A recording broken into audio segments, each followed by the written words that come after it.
Humans agree to an art so different than those humans who would decide to get what Elon Musk sells at Neuralink. An object implant in their brains no different than an object implant in their titties.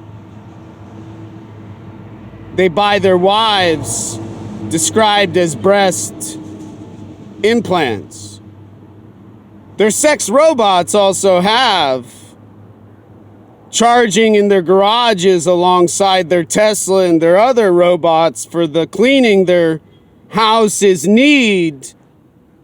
with so much thought and thinking and brilliance taking place and not enough time with all of the entropy and mystery and secret they're solving with their mathematics and language. You can see with their gray hair obviously decaying, with their silvery skin glistening and shining with the sounds you can hear behind me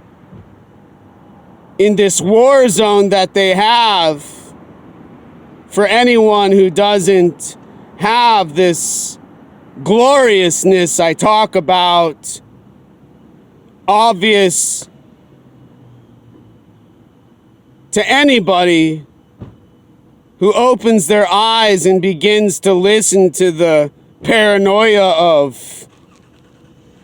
those who work at Microsoft and those who go to objects with energy needed for their power in outer space.